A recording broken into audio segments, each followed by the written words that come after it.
নমস্কাৰ আপোনালোকে চাই আছে এনি পলিটিকেল ষ্টুডিঅ'ত মই ৰুণাস্মিতা উপৰজুপৰি বিপদত অখিল গগৈ শৃংখল চলিহাৰ লাচিত সেনাৰ সৈতে প্ৰত্যক্ষ সংঘাতত নামি পৰাৰ পৰিণতিত সংগঠনটোৱে শিৱসাগৰ চহৰত অখিল গগৈৰ প্ৰতিকৃতি দাহ কৰি ইতিমধ্যে নিজৰ শক্তি প্ৰদৰ্শন কৰিছে লাচিত সেনাৰ সৈতে সংঘাতৰ অৱসান নহওঁতেই এবাৰ প্ৰদেশ কংগ্ৰেছেও অখিল গগৈলৈ জাৰি কৰিলে নিজৰ কঠোৰ সতৰ্কবাণী এই সন্দৰ্ভত চাওঁহক আমাৰ এক প্ৰতিবেদন ৰাজীৱ ভৱনৰ কঠোৰ সতৰ্কবাণী অখিল গগৈয়ে মিত্ৰতাৰ ধৰ্ম পালন কৰক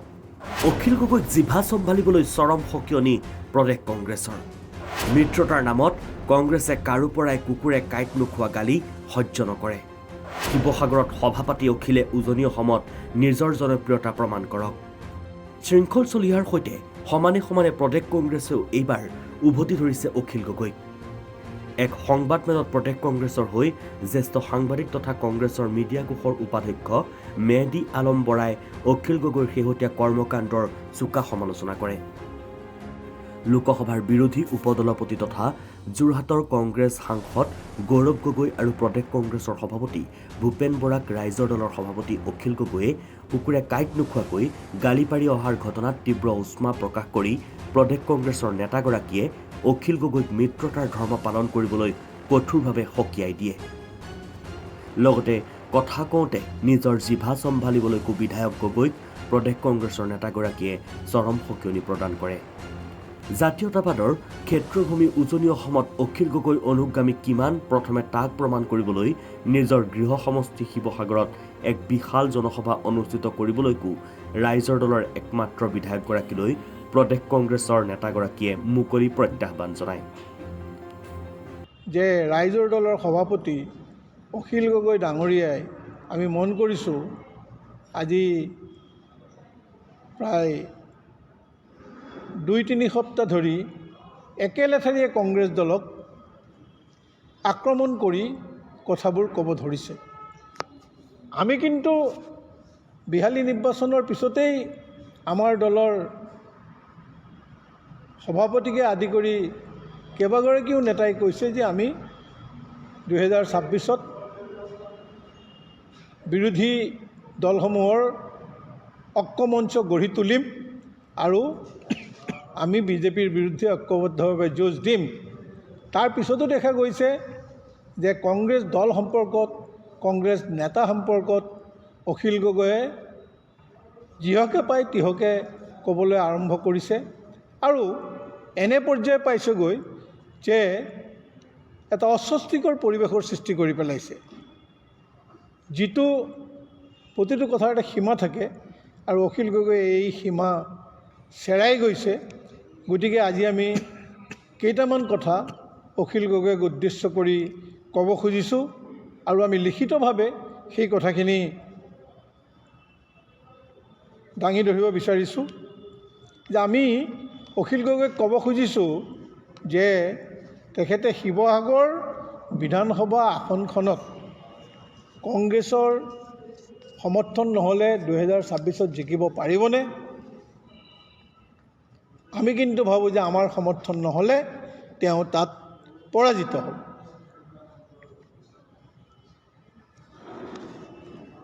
তেখেতে যদি কংগ্ৰেছৰ সমৰ্থন বিচাৰিছে আৰু বিৰোধী ঐক্য বিচাৰিছে তেন্তে তেখেতে মিত্ৰতাৰ ধৰ্ম পালন কৰিবলৈ শিকক আৰু তেওঁৰ জিভাত লেকাম লগাওক কাৰণ তেওঁ যিটো ভাষাৰে কংগ্ৰেছ সম্পৰ্কত দল আৰু নেতা সম্পৰ্কত যি ভাষা প্ৰয়োগ কৰিছে সেই ভাষা কোনো বন্ধুত্বপূৰ্ণ ভাষা নহয় গতিকে তেখেতক আমি সোঁৱৰাই দিব খুজিছোঁ তেখেতৰ সমালোচনা কৰাৰ অধিকাৰ আছে কিন্তু গালি পৰাৰ অধিকাৰ তেওঁক আমি এতিয়াও দিয়া নাই কাৰণ আমি মিত্ৰতাৰ সপক্ষে তেখেতে বিভিন্ন ঠাইত সভা সমিতি পাতিছে আমি শুভেচ্ছা জনাইছোঁ এটা ৰাজনৈতিক দলে সভা সমিতি পাতিবই অন্যান্য ৰাজনৈতিক কুচকাৱাজ কৰিবই তাৰ বাবে তেখেতক আমাৰ শুভেচ্ছা আছে লগে লগে আমি এই কথাটোও ক'ব খুজিছোঁ, য'ত কংগ্ৰেছ দলৰ সাংগঠনিক ভিত্তি সুদৃঢ় আৰু আমি ধাৰাবাহিকভাৱে তাত বিধানসভাত জয়ী হৈ আহিছোঁ, সেই আসনসমূহত তেখেতে গৈ সভা পাতি দেখুৱাই এটা এনে ভাৱ দিব খুজিছে যে কংগ্ৰেছৰ লগত প্ৰয়োজন নহ'লে তেওঁলোকে প্ৰতিদ্বন্দ্বিতা কৰিব। ঠিক আছে, এলায়েন্স নহ'লে প্ৰতিদ্বন্দ্বিতা কৰক, কিন্তু এলায়েন্স হ'লে কি ধৰণেৰে এই সমষ্টিসমূহত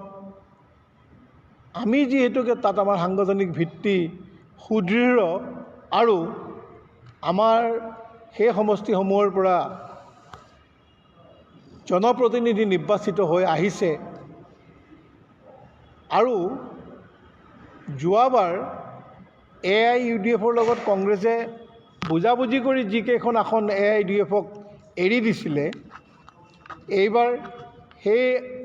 সেই আসনসমূহতো পূৰ্বতে কংগ্ৰেছ দলৰ জনপ্ৰতিনিধি আছিল। গতিকে সেই আসনসমূহতো কিন্তু আমাৰ সাংগঠনিক ভিত্তি অতি সুদৃঢ়। গতিকে আমি অখিল গগৈ ডাঙৰীয়াক ক'ব খুজিছোঁ যে কংগ্ৰেছ আৰু কংগ্ৰেছৰ সহযোগী শক্তিৰ প্ৰাধান্য যিবোৰ বিধানসভাত সমষ্টিত বেছি, সেই সমষ্টিসমূহৰ গৈ তেওঁ ৰাজনৈতিক কুচকাৱাজ কৰিছে, কৰক, কিন্তু তেখেতসকলে য'ত বিজেপিৰ ঘাটি বুলি যিবিলাক অঞ্চল জনাজাত হৈ আছে আৰু যিবোৰ বিধানসভা সমষ্টিত বিজেপিৰ জনপ্ৰতিনিধি নিৰ্বাচিত হৈছে, সেই আসনসমূহত গৈ সেই অঞ্চলসমূহত গৈ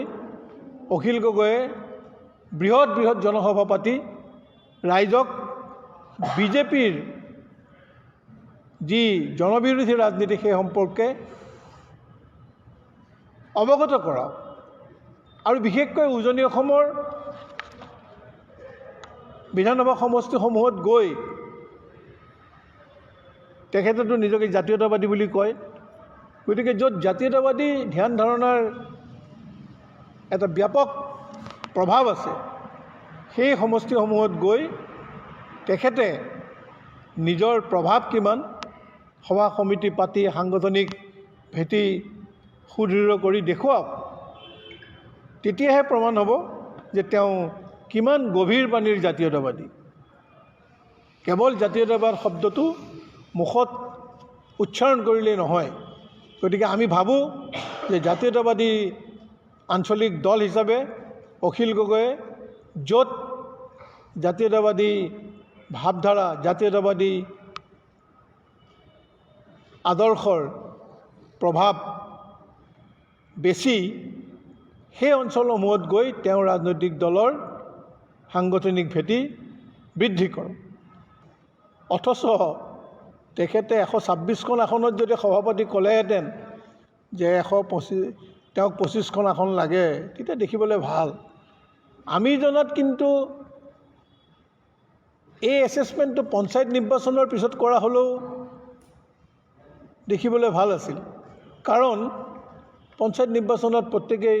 সুকীয়া সুকীয়াকৈ প্ৰতিদ্বন্দ্বিতা কৰি কাৰ কিমান শক্তি সঞ্চয় হৈছে সেইটো দেখুৱাব পাৰিলেহেঁতেন, আৰু তাৰপিছত 25খন নালাগে 30খনেই বিচাৰক। কিন্তু কেইখনমান কংগ্ৰেছ প্ৰভাৱাধীন অঞ্চলত গৈ সভা পাতি যদি তেখেতে ভাবিছে যে 25খন আসন এতিয়া দিব, তেতিয়াহ'লে বাকী উজনি অসমৰ সভা পতাৰ পিছত এই সংখ্যাটো বৃদ্ধিও পাব পাৰে। গতিকে তেওঁ 25খনতে কিয় ৰৈ যাব লাগে?